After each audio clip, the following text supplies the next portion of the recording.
And to me, that's all that matters. Amen. Though the world may not see. Thank you, Lord, for your blessings on me. There's a roof up above me. I've a good place to sleep. There's food on my table and shoes on my feet. You gave me your love, Lord, and a fine family. Thank you, Lord, for your blessings on me. 'Cause there's a roof up above me. I've a good place to sleep. There's food on my table and shoes on my feet. You gave me your love, Lord, and a fine family. Thank you, Lord, for your blessings on me. Thank you, Lord, for your blessings on me. Amen. Pasensya na po, biglang nag-drop ang aming system, nawala kaming lahat, lalo na dito sa ating FB brethren. And but thank God, tayo po ay nakabalik ulit at biniyayaan po ng Panginoon. Amen. So ang iba ay hindi pa nakabalik, and I know nagtataka sila kung ba't nawala, but nandito pa rin, kasama po natin din ang iba nandito sa Zoom. So mahirap makarecover, but by and by po mga kapatid ay makabalik po yun. Ang last kong nabasa kanina ay yung ano po mga kapatid, yung comment ni Pastor Anton. Yun. We have 17 comments kanina na. And sabi po dito po ni Pastor Anton, tingnan ko po para ma-remindan po natin yung bawat isa, no? So ano yung na-pre-request, i-ano ko sa mga recent. Okay, we are joined with Sister Lizelle. Sabi niya, good morning po evangelist and to everyone. Hindi to naka-live. It was yung at kanina to na unang segment po natin na unang part na naputol, okay? Good morning po evangelist and to everyone. Glory to God for blessing us with a very wonderful day. Amen. That's Sister Lizelle. Always remember her and keep her in your prayers. And sabi niya dito, join also Brother Jason. Sabi niya, a beautiful morning evangelist. Glory to Jesus' name. Amen. Glory to Jesus' name. Sister Viola, I think ito yung last na comment. Thanking God, truly He is taking good care of us every minute, every day. Itong kay Pastor Anton na prayer request, ito yon na sabi niya dito, thank you for all your prayers and we are also praying with you and for you. May God bless all the saints today. Prayer request po, Brother Noel's swab test today and God's protection at paggamit sa kanya ng Panginoon habang nasa barko. Okay, magsi-swab test po pala ngayon si Brother Noel. Yun yung prayer request niya last time po mga kapatid. So pag-pray natin si Brother Noel, okay, babalik po ako sa live. Huwag na kayong mag-comment dito sa hindi yun naka-live. I think may latest na naman na comment na pumasok po doon. Dito na tayo sa naka-live po mga kapatid kung may prayer request po kayo. So, swab test today ni Brother Noel. Now, another thing na pag-pray po natin, si Brother Mark Turverville. Remember Brother Mark Turverville? Meron po siyang prayer request ng last Saturday. If you remember, last Saturday, si Brother Mark said na, si Brother Mark, ang sabi po niya ay, na masakit daw ang kanyang ulo last time. Medyo cold ang kanyang at wala siyang yung sense of smelling and tastes. Wala siyang panlasa at pangamoy. And yun po yung ano po ni prayer po request. And he found out just yesterday na nagpadala sa kanya ng mensahe yung kanya ang hospital or ang laboratory na nag-positive siya sa COVID. Actually, nasa mind ko po yun na nung habing nasabi po niya na ganun po yung ano, pero my prayer to him is sana hindi magka-COVID. Pero of course, we understand the nature of prayer that it is not about manipulation of the circumstance or changing all of this or preventing things to happen. But prayer is accordance to the will of God, and prayer po mga kapatid is always na magbago sa atin, okay? Changes us. But the Lord's protection is there. The Lord's guidance will always be there. So, ngayon po mga kapatid, nag-positive po siya sa COVID. So, what was interesting and what was a blessing there is he testified in our church kahapon, okay, nag-testify siya kahapon that he quoted yung in everything by prayer and supplication with thanksgiving, let your request be made known unto God. And he quoted also po mga kapatid yung Philippians chapter number 4, I know how to be abased and I know how to abound in everything. And lahat po ng yon, sabi niya, and he mentioned also the story sa kanyang mother who passed away, na bago po ito namatay, at tinatanong niya kung kinakamusta niya, pero sabi niya, I'm fine. May cancer kasi yung nanay niya at nabibless po siya at sabi niya, ang kanyang only symptom ay yun lang po yung mga kapatid, taste, okay naman yung breathing niya at everything. And sabi niya, if my mother could thank God, amen. That's very timely also sa ating mensahe, no? If my mother could thank God doon po sa kanyang even in cancer, and what about me? So yun po yung nasabi niya kahapon. Amen. So praise the Lord. But pray, let's add Brother Mark Turberville always now in our prayer. Kasi first responder po siya. Nasabi natin kahapon, frontliner po din si Brother Mark Turberville. Lakas-lakas pa niya kahapon dito sa meeting room habang nag-join siya sa meeting room, or hindi, ng Saturday, nagda-drive po siya mga kapatid. Nagda-drive po siya going back home. And now he's resting. I don't know if he will join us this morning, but please continue to pray for him. And include that also sa kanya pong pamilya po mga kapatid. Okay? Sa kanyang pamilya, paki-join na po sa kanyang pamilya. Amen. And praise the Lord dahil po sa kabutihan po ng Panginoon sa ating lahat. So pray for Brother Noel sa kanyang swab test. Nandito po sa aking listahan. Okay? Today.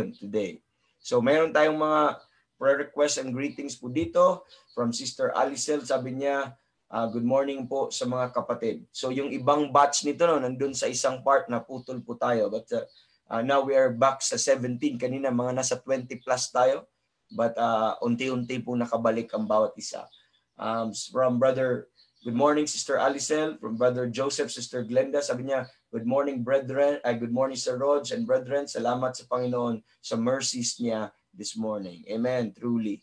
Our friend, our brother, amen, our comrade in the faith na nasa Cagayan de Oro, kinagpipray natin sa bawat prayer breakfast po natin, si Pastor Cesar Kabungkal. And Pastor Cesar said, good AM sir, morning is so very good when God's word is first to be meditated.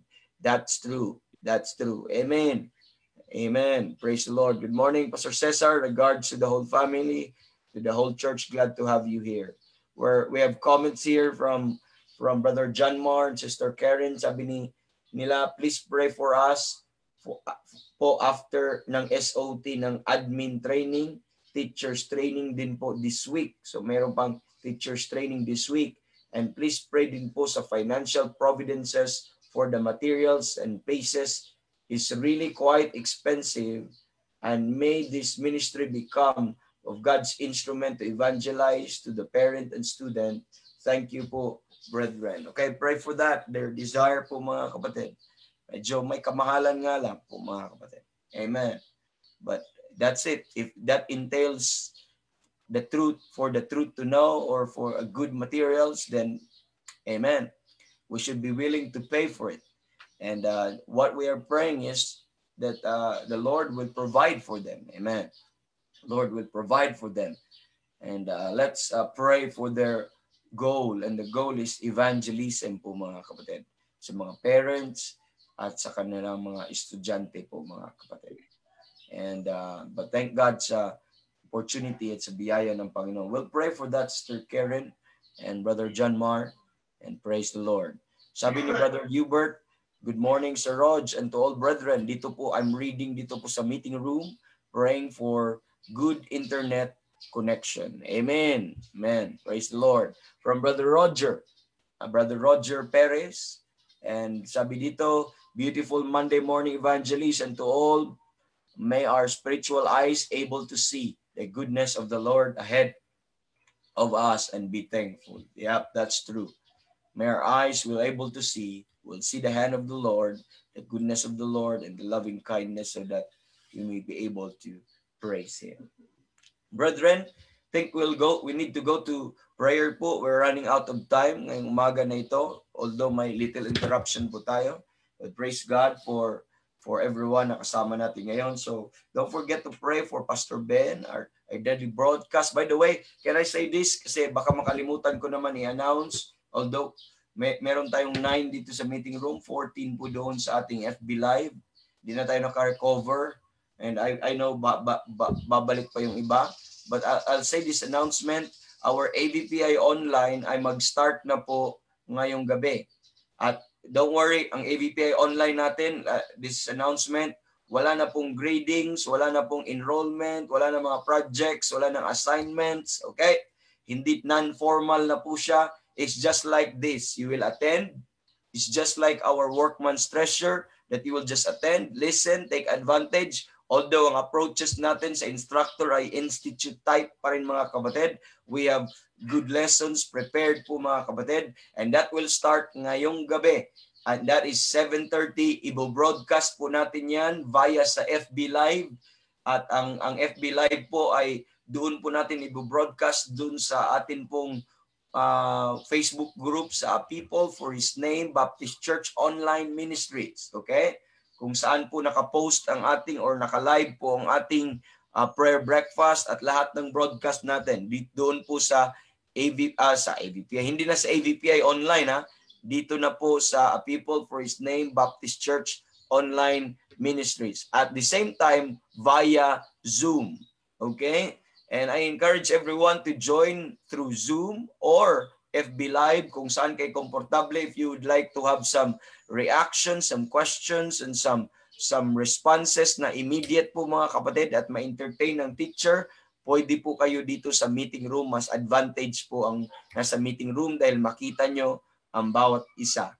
Okay po? So yun po, ay pag-pray po natin yan. And madami nang excited po dyan. Lalo-lalo na yung mga estudyante ng first quarter. Excited. Kasi makaraos na din sila. Okay? Nakakaraos na din sila. Pagkatapos po ng mahabang projects and assignments and quizzes na kanila pong na-experience po, mga kapatid. Okay po? So, that's it. And patuloy natin po yung pag-pray. Ngayong gabi na po yan po, mga kapatid. Ngayong gabi. Okay? So, now, tayo po ay pupunta sa panalangin. Ay, di pala. Ang ating setup ng panalangin po ngayon, mga kapatid, ay mamaya po. Ganito pala ang order natin this week. Mamaya po na pagkatapos sa dulo po natin ang atin pong preaching po, mga kapatid, doon po tayo manalangin. So usually na ano lang tayo, naantala lang ang ating nagkaroon lang ng interruption ng ating broadcast or internet, ay ang gagawin natin, ang order natin this week ay we will take the prayer requests and the anong tawag nito, yung mga greetings every morning. Pagkatapos we'll go on ahead with the preaching, and at ang pag-end po, mga kapatid, then doon tayo mag-close sa panalangin alongside sa mga prayer request, at doon natin ipag-pray. Kasi Of course, para magkaroon tayo ng variations sa ating prayer breakfast, at the same time, tama lang din yun that bago tayo makiusap sa Panginoon, dapat kausapin muna tayo ng Panginoon. Amen? Kasi most of the time, ang laman dapat ng prayers natin is also a response to what He said. Oftentimes, we talk and talk and talk and talk to God. Amen. Tapos, maya-maya, we let God answer us, but baliktad naman. We will let God talk first. Then, amen. Then we will respond to God. Amen. So yun po yung magiging order na ating gagawin. So let's go to Colossians chapter number 1. Let's go to Colossians chapter number 1 po mga kapatid. And we will finish po yung part po ng Thanksgiving kasi pupunta po tayo sa second part po mga kapatid ng verse. Sa Colossians 1:12 kung saan nandun tayo po mga kapatid. Punta tayo sa Colossians 1:12. Okay. So, puntahan po natin ang verse number, chapter 1, verse number 12. Okay. So actually, nabitin lang tayo nung last time, hindi natin natapos nung last Saturday. But ngayong umaga ay kaunti na lang ang ating pag-usapan dito sa Thanksgiving, na-discuss na natin lahat. And to give you a background po mga kapatid, we're talking in, saan ba ito palagi nawawala? Colossians 1:12. Giving thanks. We have also a wonderful message kahapon because I'm on a series, our church is on a series, and my series of preaching ay nasa book of Colossians. And we have talked about kahapon yung faith, hope, and love. Po dito po sa makikita natin sa Colossians 1, 4, and 5. And by the way, I already gumawa na po ako ng YouTube channel, and I'll say this, and because that would be a storage of my videos that will serve as a storage, backup storage ko po para hindi po mawawala, no? Just in case magkakaroon ng corruptions.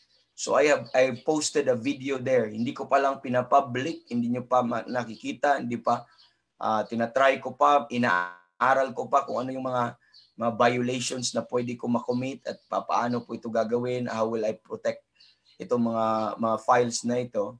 So nag-aaral pa ako po mga kapatid, pero I will open it up one day. Then lahat kayo, if you want to minister to somebody, if you would like, you could watch and click and study with us there. So yung mga hanapin ko yung mga archives ng mga videos and audios ko po mga kapatid, and I will post it there. And raw po yun, hindi po yun mga edited na mga raw video files po yun po mga kapatid. And para po kasi I'm not good in video editing at hindi ko din, mahirapan din ako pag ako dito, magsasabi ako ng wala akong kausap at saka tapos cut na I tried na mag-record ng video at saka audio. I think nakailang cut na ako po mga kapatid because parang ang nangyayari, gusto ko ipi-perfect pero hindi pala. Pero sabi ko, ba't ganun pa? Broadcast na lang, sa broadcast ko na lang gagawin. At kung ano mang naisabi doon, at least galing sa Holy Spirit yon, hindi scripted or hindi whatever. So, yun po. I'll try to put it there and bibigyan ko kayo ng link or ipopost ko maybe sa Facebook po mga kapatid. And but I'm just working it out. Please pray for that, okay? So we are on the heart of Thanksgiving.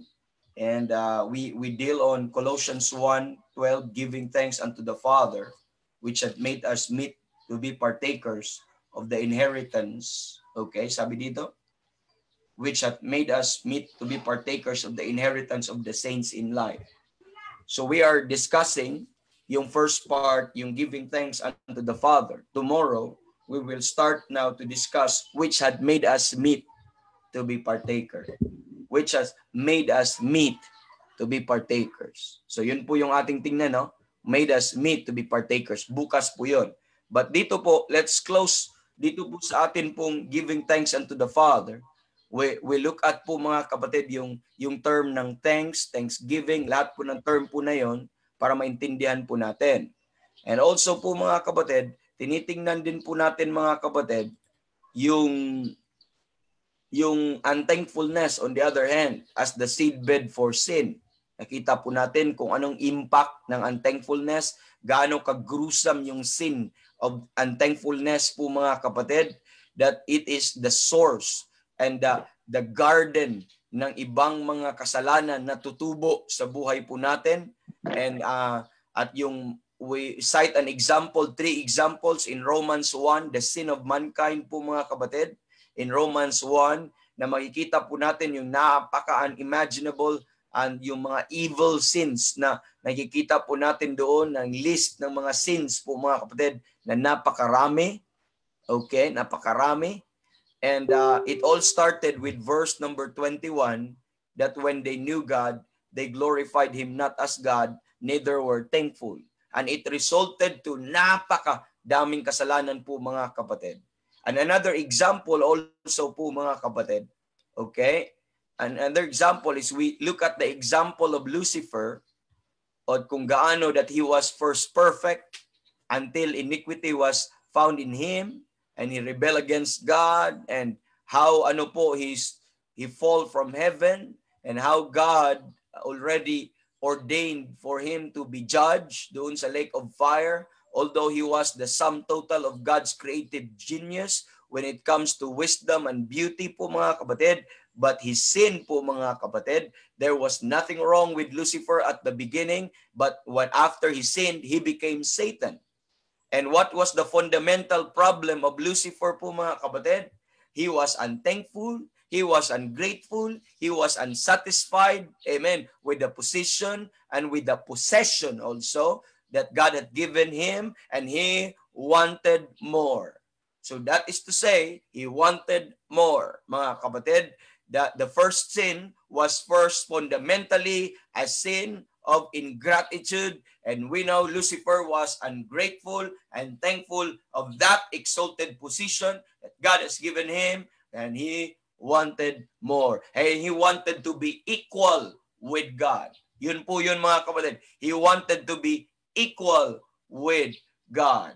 At ang ang example din po ng first man ni Eve, okay? Example po ni Eve, nagkasala po siya po mga kapatid, Adam and Eve. At first they were, amen, they were peaceful, they were happy, amen, they're in fellowship with God, but it did not last, amen. And Satan comes in po mga kapatid, and sadly question God's word, and later on po mga kapatid, what the story mga kapatid, then they yielded to the temptation of the devil, then the devil offered that he shall be like gods, knowing good and evil. Amen. When you take this fruit, ye shall be like gods, knowing good and evil. And because of that appeal po mga kapatid, amen, men are tempted to sin. The first man and woman were tempted to sin po mga kapatid. And the offer was the same. Amen. Ye shall be like gods, knowing good and evil. So that was the offer. The same with the desire of Satan, that I will be like the Most High po mga kapatid. And Satan was simply telling to the woman, you shall be like us. You will become like us. We will know good and evil. And again, the fundamental sin of Eve po mga kapatid was just like that of Romans 1, was just like of Lucifer po mga kapatid, that Eve and Adam and Eve was fundamentally unthankful, and they were ungrateful of what God had given to them po mga kapatid. That was also our fault. The same like that po mga kapatid, because ingratitude become now the seedbed of sin. And mga kapatid, and when we start to compare ourselves with others, when Lucifer starts to compare himself to God, and when Eve starts to compare herself with the other gods po mga kapatid, ano nangyayari? We kill contentment. We kill contentment. That's the problem po mga kapatid. When we start to compare ourselves among ourselves, we kill contentment. We start to po mga kapatid? We start to desire and to covet others. Yun po nangyayari. So instead of everything give thanks, wala po nangyayari po mga kapatid. So with that regard also po mga kapatid, on the other hand, sa Panginoong Jesus, amen. Amen. Ang sabi po ng Panginoong Jesus po doon sa Philippians chapter number, ang sabi ng Bible sa Philippians chapter number 2, which we all know, yung mind, let this mind be in you, which was also in Christ Jesus, who, being in a form of God, thought it not robbery to be equal with God. Thought it not robbery to be equal with God. While Lucifer is nagnanais to be equal with God, or yung first man is to be equal with God because they were not contented, they were not thankful to what God has given them. Jesus Christ on the other hand, amen, humble himself po mga kapatid, and he thought it not robbery to be equal with God, although he was equal with God po mga kapatid, but he made himself of no reputation and took upon himself in a form of a servant, in being made fashion like a man, amen. And he humbled himself and became obedient, amen, unto death, even the death of the cross. So that's the Lord Jesus Christ, our example po mga kapatid. And when he did that, mga kapatid, sabi niya, who for the joy that was set before him endured the cross, despising the shame. So on the other hand, mga kapatid, if ingratitude is the seedbed of sin, mga kapatid, amen, also, mga kapatid, that the seedbed of joy, the joy is also, okay, or gratitude also is the seedbed of joy. It is the seedbed of joy. Amen. It is only when we were thankful and grateful for what we have and who we are that we can ever be truly joyful. We can ever be truly joyful. Kasi hanggat i-compare mo yung sa sarili mo at tinitingnan mo yung sarili mo, naghahanap ka kung anong kakulangan mo, you will never be contented and you will never be joyful, but you will sin with the sin of incontentment and also po mga kapatid of covetousness, and you will start to desire and aspire something more apart from what God has provided for you.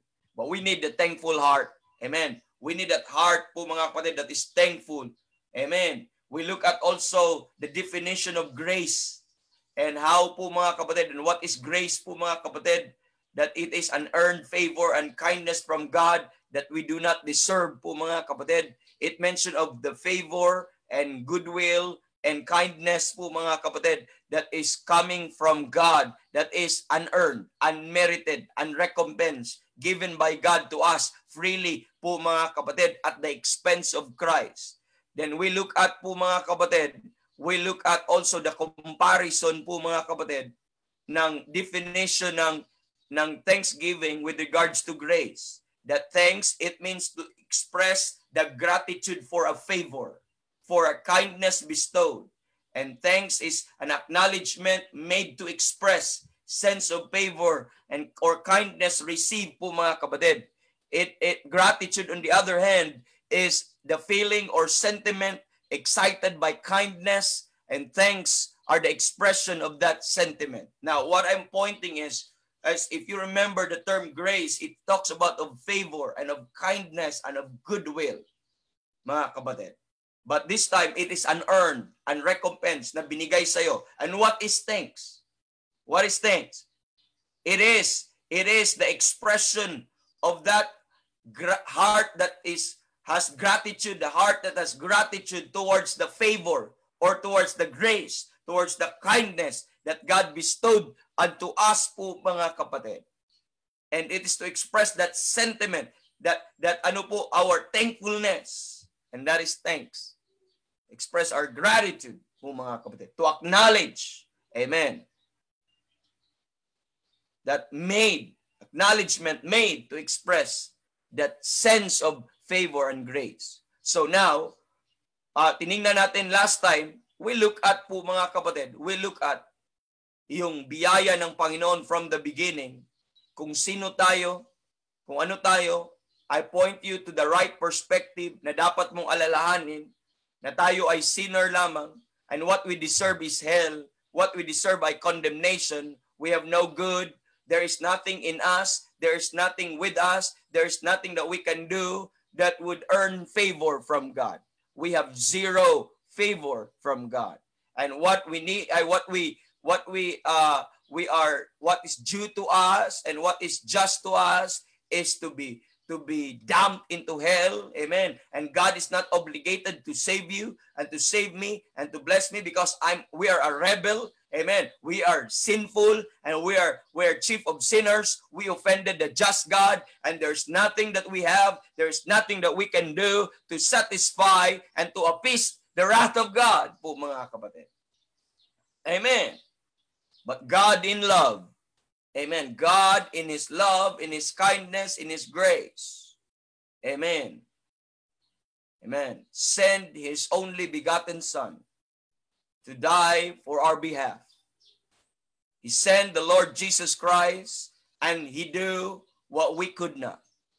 He accomplished what we could not. Amen.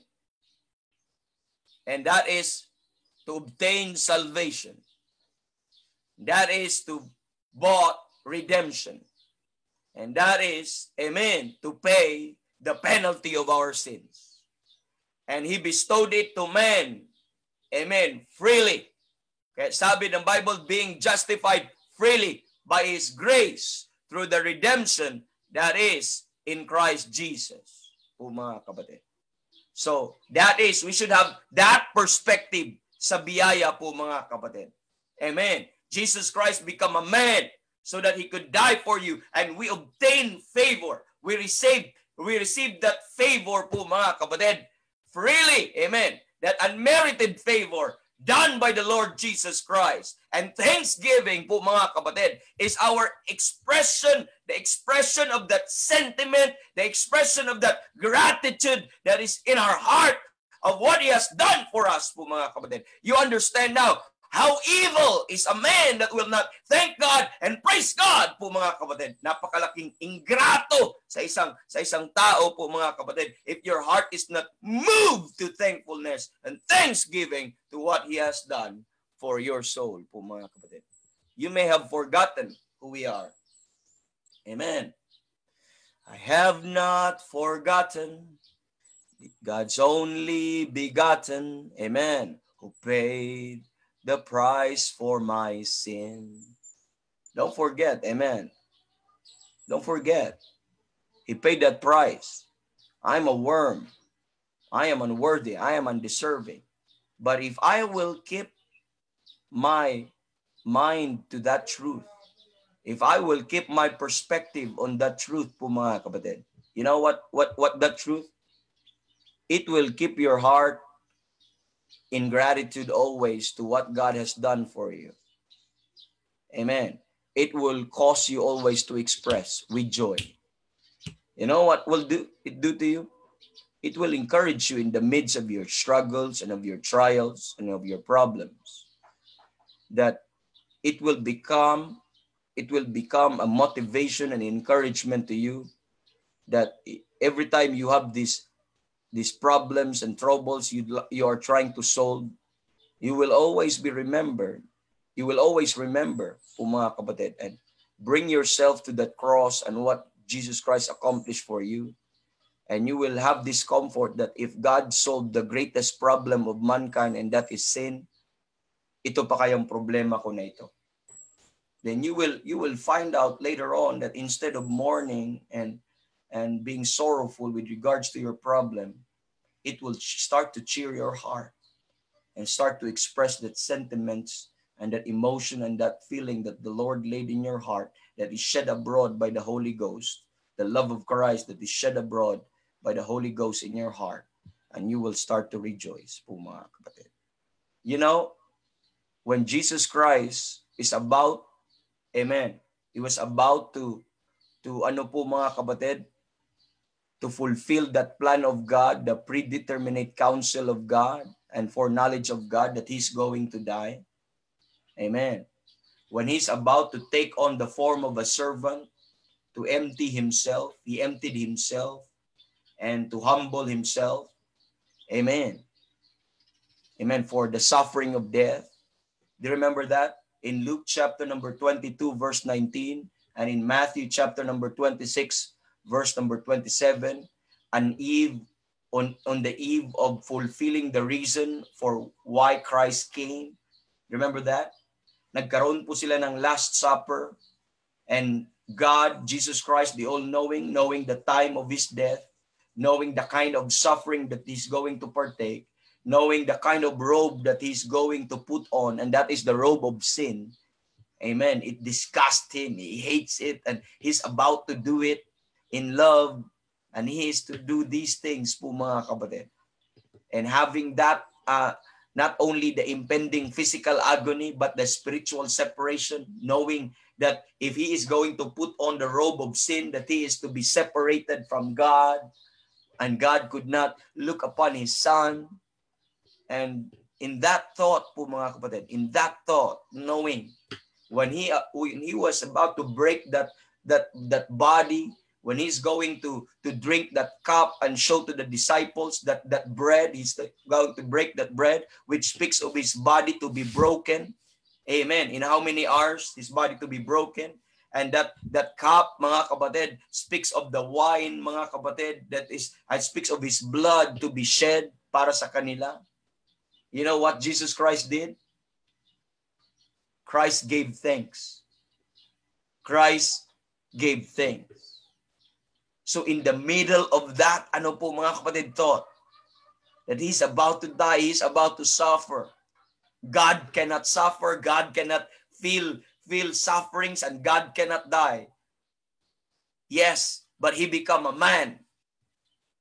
And He put on that robe of flesh that is subject to pain and agony and anguish and sorrows.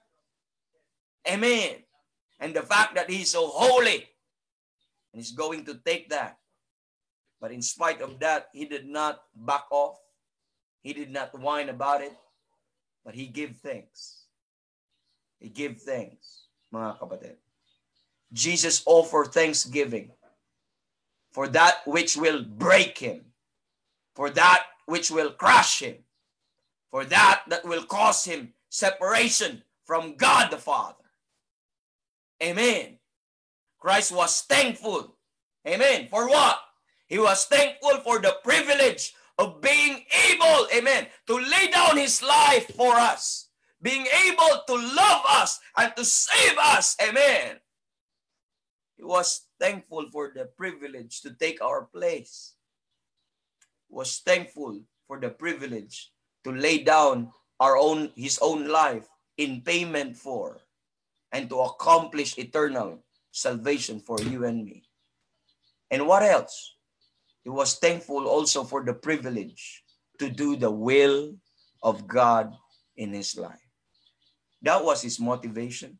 That was the gratitude, because Jesus Christ was looking at the effect and the result. If he's going to do this, this would be the result. Kaya mapansin niyo po mga kapatid, mapansin niyo po in Hebrews chapter number 12, verse number 2, where it tells us po mga kapatid, looking unto Jesus, the author and the finisher of our faith, who for the joy that is set before him, endured the cross, despising the shame. You see that? Makikita niyo po, who for the joy that was set before him. What was the joy that was set before him? Amen. What was the joy? Why Christ still could give up? Why Christ could still, why Christ could still give thanks po mga kapatid? In spite, he could give thanks to God. He could give thanks to God despite of the pain, despite of the anguish, despite of the suffering, despite of the death, despite of that separation po mga kapatid that he's going to take. Why on that eve he still managed to give thanks po mga kapatid? Because of that joy that was set before him. There was the joy that is set before him. And what is that joy that was set before him po mga kapatid? Because he knew the joy it would produce to have made satisfaction for sin. He knew the joy that it would produce to fulfill the will of God. He knew the joy that was produced to defeat sin and death Amen. He know the joy that will produce po mga kapatid, the impact that it will save anybody. It will save those who will live. It will bring many sons to glory. It could wash their sins away. That was the joy that was set before him. That was the privilege that he is thinking about that. At the same time, there is the anguish po mga kapatid, but the joy that was set before him, the result of this mga kapatid, made him to give thanks and to praise and to honor God in the midst of that pain and anguish and agony and suffering and death and separation. That's the Lord Jesus Christ. Tandaan niyo po, there is no joy without thanksgiving. Jesus Christ was able to give thanks because there was joy in his heart. And yes, totoo po yun mga kapatid. Ito po, ito po yung sa buhay. Totoo po ito sa buhay.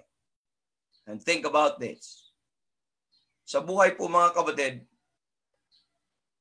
nandun, totoo, real ang sufferings. Real po ang mga problema. Legitimate po yun. We're not in a perfect world. And don't deny yourself. Sa mundong ito, wala pa tayo sa langit. So marami tayong may times that we will cry. Daming times that we will experience pains and sickness and agony and all of that.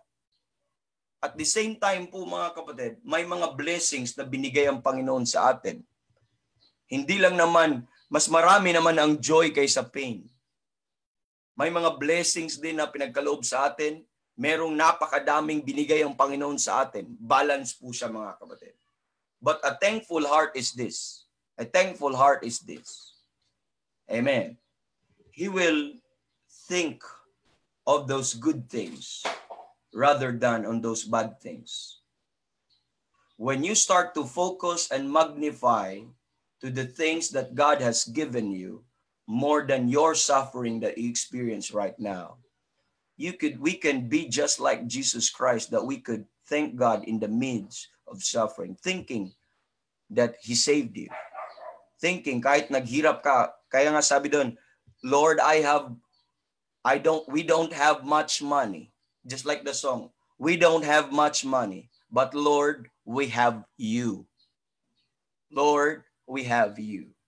So, thinking, wala man kayong kagaya ng iba, wala man kayong madaming pera, wala man kayong madaming but knowing that you have God, knowing that you have the Bible, knowing that you have the salvation, and wala man kayong bahay, tahanan po dito, knowing that you have a home in heaven, and may sakit ka ngayon po mga kapatid, madaming mga problema, inevitable, wala kang magagawa, kahit anong pag-iingat mo, meron at merong mangyayari, but knowing you have a hope in heaven. I preached about that hope yesterday. Knowing that if there is earthly tabernacle will be dissolved, I have a building, amen, a house not made with hands, eternal in the heavens. And knowing those things, it will give you joy. It will give joy in your heart. Amen. But even in the midst of necessity, in the midst of famine, in the midst of persecution, in the midst of trials and troubles in this life, if you have those blessings in your thought, amen, it would cheer you up in your battles, in your sufferings. It would make you, amen, to praise God and thank God, amen, for the day, for that day. That was in the mind of Christ, who, for the joy that was set before him, because of that, he endured the cross and despising the shame. Nakita niyo po?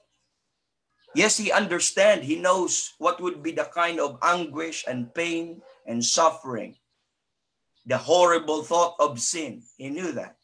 But on the other hand, his thought was, I'm going to please God. I'm going to save these men. Amen.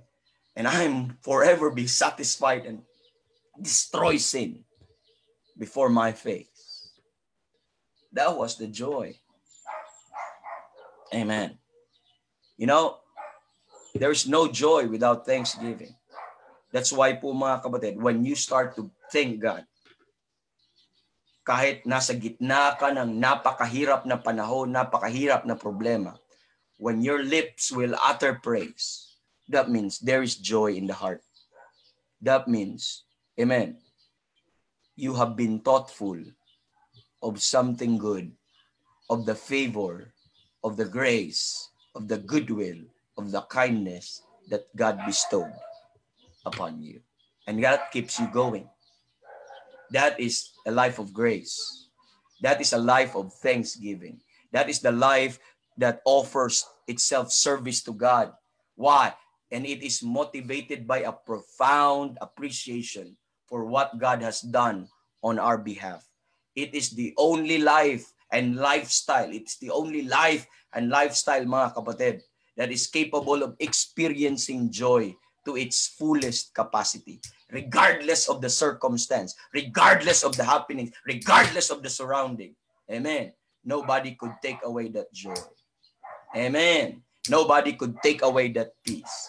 That even in the midst of the storm, amen, you will always be praising God, and you will be thanking God even in prison, even in ano po. So when Paul and Silas was put into prison, they were in chains, they were in bars po, mga kapatid. But at midnight, Paul and Silas sang praises to God. Amen. Because nobody, they could get you, they could kill you, they could put you harm, they could persecute you, they could do whatever they want, but nobody could take away that joy. Nobody could take away that peace in our heart. Nobody, mga kapatid. They could take your substance, they could put you in a difficult situation, but joy will always be there. And that joy will prompt you to praise God and to thank God in the midst of everything po, mga kapatid. That's what they could rob him, they could despise him, Jesus Christ's life, they could mock him, they could do whatever they want. Amen. But Christ's motivations, nobody could take away the joy of my heart. That's why on an eve sa kanya pong buhay, he gave thanks. He gave thanks, mga kapatid.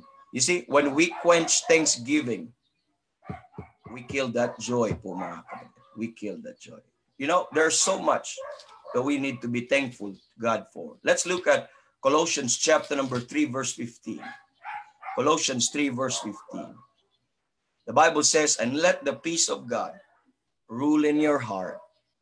Let the peace of God rule in your heart, to which also ye are called into one body, and be ye thankful. Do you see that word peace and thankfulness? They go together. You know how peace and joy also go together? Po, mga kapatid. Ye are part of the body of Christ. He puts you in that one body, and nobody could take you away, and you are now secured in the body of Christ. You cannot anymore lose your salvation. And not only that, once you are put on in that body, you become part of Christ, and God made you to drink.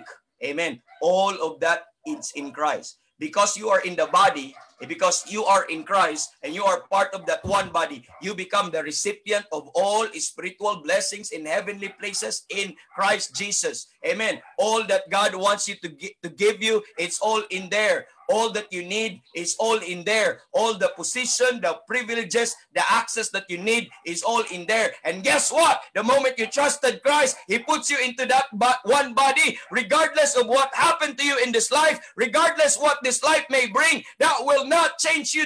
That will not change the fact that you are in that body, and no power in hell or in earth or anybody or any creature that will separate you from that one body. You will be there forever, and you will be part of Christ forever po, mga kapatid. And this and what is that? That's the thing that you need to be thankful. That is the thing that you need to glory and praise God for it. Amen. That no religion could provide you that, but only faith and trust in what He has done on the cross of Calvary. And please think about that. And if you have that in your mind, amen. Ano ngayon kung lockdown ulit? Kung COVID at ano mga yan? Basta part ako sa body of Christ. Amen. If I don't have anything, as long as God will put me in the body of Christ, I have everything that I need. Amen. I am in Christ. And one day, I'm going to leave this world and I have a better place in glory. Amen. In Colossians chapter number 1 po mga kapatid. So that is to say that Paul is literally telling us to be thankful and to have the same mindset and attitude that Christ had on the eve of his death. Have the same mindset. If you have that in mind, what you have received and what God has made you in Christ, at the same time you are in trials, you are in difficult situation, but if you have that hope, you could also, just like Christ, thank God in the midst of those things. The Bible says in Colossians 4 verse 2, continue in prayer and watch in the same with thanksgiving. Amen. Continue in prayer and watch in the same with thanksgiving. You see how prayer and thanksgiving go together po mga kapatid? As you continue in prayer, you also watch in thanksgiving. In 1 Thessalonians 5:18 where we are told, in everything give thanks. Pero bago po yun sa everything give thanks, in verse 17, pray without ceasing, then in everything give thanks. Amen. But bago po yun, rejoice evermore. Yung 3 words, rejoice evermore, pray without ceasing, and in everything give thanks, for this is the will of God. So they are inseparable. That joy, that prayer, and that thanksgiving, they go together. Amen. So that's God's will for us, mga kapatid. God's will for us is to have the same mental and heart attitude that Christ demonstrated for us. He wanted us because this is the will of God. In everything, give thanks, and this is the will of God. What is the will of God po mga kapatid? To have the same heart, to have the same attitude, to have the same perspective with the Lord Jesus Christ, who is in the midst of crisis. He managed to praise God and to thank God po mga kapatid. Because it is the will of God in everything, amen, give thanks. And that includes suffering, that includes poverty, that includes pain, that includes tears, that includes whatever situation in life, in everything, give thanks, mga kapatid. Amen. Not whine, not murmur, because you sin, but you praise Him. And in Philippians 4:6, mga kapatid, this life of continuous prayer, remember Philippians 4:6? Where we are told po mga kapatid, in everything by prayer and supplication with thanksgiving. So in everything, there must be with thanksgiving. In everything, there must be, it should be by prayer and it should be with thanksgiving.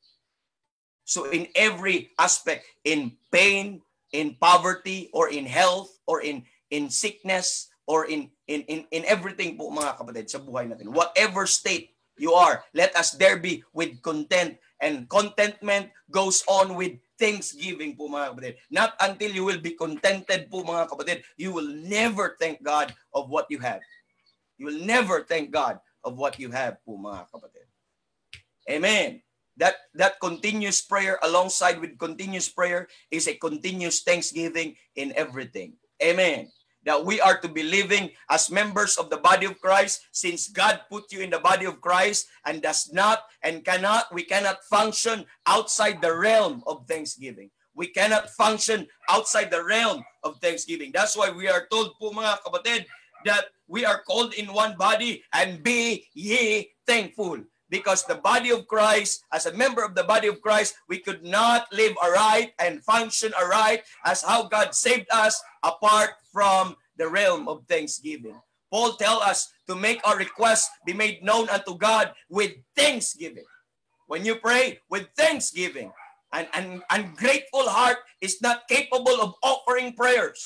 It is not capable of offering prayer if you are not thankful. It's not capable of offering prayer with thanksgiving. You can pray, Lord, hirap naman ang buhay nito. Paano ba yan? Anong gagawin ko? Grabe naman to. Impyerno naman ang buhay ko. Ganyan ba kayo mag-pray? Maawa ka naman sa akin. Ganito na lang, ang hirap na lang ang buhay. Is that how we pray? Because that's how the ungrateful heart will pray. An ingratitude heart will pray. Hello? They are not capable of offering prayers with thanksgiving. But although you cry to God, although you pour out your tears and your heart to God, and you say, Lord, thank you. I know, Lord, mahirap ang buhay.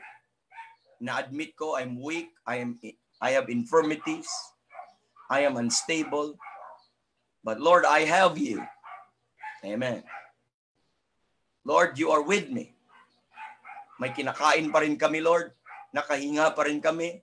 Nakatayo pa rin kami, Lord. Nakapagpatuloy pa rin kami. Kahit may mga sakit-sakit, Lord, pero hindi ka nagpabaya. Pero kahit man kami ay mamatay dito or makuhanin mo, Lord, but we have a building not made with hands, eternal in the heavens. It's not a loss, Lord, but we will be with you. And by that, we are thankful. And we start to ask our petitions and say, thank you. Lord, kahit ganito, it could not take away our salvation. And we are still saved. And we are still gracious to us in all these things. And you will start to have understanding sa lahat ng mga bagay po na ito. Amen. And you know why ungrateful person could not thank God? I could not pray to God with thanksgiving? Because evil and wicked, ungrateful person fundamentally believes that God is not good. Amen. And is hardened, amen, from seeing the goodness of God. And I'll tell you this, it is evil. It is evil. Amen. The proper heart and attitude to enter his courts, to enter into the throne of his grace. What is that? What is the proper heart? In Psalm 100 verse 4, enter into his gates and into his courts with thanksgiving. That's the proper heart po, mga kapatid. That's a proper heart. And last verse, mga kapatid, look at Colossians chapter number 2. Look at Colossians chapter number 2. This will be the last verse. A life lived with knowledge, amen, and of gratitude of all that Christ has done for our behalf po, mga kapatid. That kind of life, if you have that knowledge, if you have that understanding of all that Christ has done, of all that Christ has provided for you, this should be our life. Verse 7, look at verse 7, Colossians 2:7. Rooted and built up in him and established in the faith, as ye have been taught. And look at the next part, abounding therein. Abounding therein with thanksgiving. Abounding therein with thanksgiving. So praise the Lord. Can abound with thanksgiving. Our life should abound with thanksgiving. As our life goes on, where our problem abounded, where our trials and troubles are abounding, we can also abound in thanksgiving. When these troubles will overwhelm us, when these tribulations will overwhelm us, we could also abound with thanksgiving. Abounding with thanksgiving. A Christian who knew very well the grace of God, a Christian who knew very well what the Lord has provided for him, a Christian who knew very well how blessed he is in Christ, a Christian who knows very well kung ano yung position niya kay Kristo po, mga kapatid, we will always have a life abounding with thanksgiving. Abounding with thanksgiving. Question this morning, what do you abound? What do you abound with? Do you abound with murmurings? Do you abound with complainings? Do you abound with sinful statements and words in your lips? Do you abound in unthankfulness? Or you abound with thanksgiving? You could ask God and get right with God and say, Lord, help me to have a thankful heart. Help me to see what you have done. Help me to see your goodness. Help me to see your graces. Help me to see your mercies. And help me appreciate it, Lord. Amen. And the more you will start to understand those things, amen, it will make your heart right. Amen. It will make your heart right and cause you to praise Him more. Let's close in prayer, mga kapatid. Pardon because of this. Nabitin po tayo sa ating lesson. But I'll give a closing prayer for all of us right now. And let's pray. Thank you, Lord, sa lahat po ng natutunan po namin ngayong umaga. Salamat, Panginoon, sa araw na ito. Continue to bless the broadcast, Lord, na ang gagawin namin the whole day. Ingatan ang mga internet connection po namin, lahat na wala ng interruptions, Lord. But yung bahala. Ikaw bahala, Lord, ang inyong kalooban, ang aming pong sinusunod. praying for the pastors, missionaries, and all of that, Lord, na aming pinagpipray. Continue to bless them, continue to cheer them up, Lord, and provide for their needs. Yung mga kaibigan namin pastors na pinagpipray namin every day, Lord, you know all of them. Please be with them, Lord. Be with them.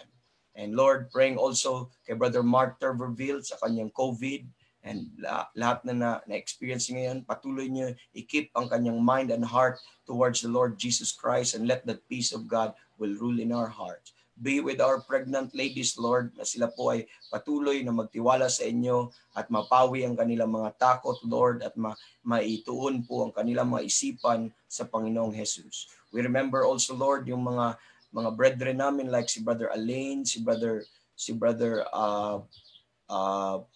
Jeff Goodin, sa mga critical illness na meron sila. Continue to work with them, continue to provide for them, Lord. And praying, Lord, sa mga saints na nandito kasama namin ngayon, at patuloy, Lord, ingatan ang bawat isa na nandito. Yung swab test din pala, Lord, ni brother Noel, ikaw po patuloy na magkaroon sana ng good result. Ang aming Pastor Ben, give him always strength, physical strength, renew niyo po siya. Patuloy, Lord, ang strength ninyo ay mananahan po sana patuloy sa kanya. Bless his family also, Sister Belle and Brother Jason, sa kanilang preparation din sa kanilang wedding, Lord. At Lord, madami pa, lalong-lalo na mga unsaved loved ones namin. At patuloy po namin pinagpipray na makikinig sila o magkaroon sila ng opportunity na masave po sila, Lord. I-bless niyo ang aming day. Bless niyo ang aming pong bigyan, provide us open doors and opportunity, and help us to take advantage of it. And most of all, Lord, help us to always have that eyes that could always see your hand and goodness and kindness and grace sa aming buhay. So that, Lord, ang aming puso magkaroon kami ng grateful heart and thankful heart. Because we know, Lord, how evil it is not to express or to acknowledge with gratitude po sa aming puso concerning po sa inyong ginawa sa amin. Tulungan niyo kami na mag-abound with thanksgiving sa buhay na ito. Sana magkaroon po kami ng realization, Lord, na magiging sensitive po kami patuloy, magiging vulnerable po kami patuloy pagdating sa inyong goodness, Lord. At we will have a heart that will easily be entreated, a heart that will easily be impressed, Lord, sa inyo pong ginawa po sa amin. And thank you, Lord, sa mga saints na kasama namin ngayon. And we give you the glory, Lord, sa umagang ito. And this we ask in Jesus' name. Amen. Amen. Okay, thank you very much. Thank you. We're done sa ating broadcast. Brother Randy, Sister Nancy, salamat po. Yes, sir.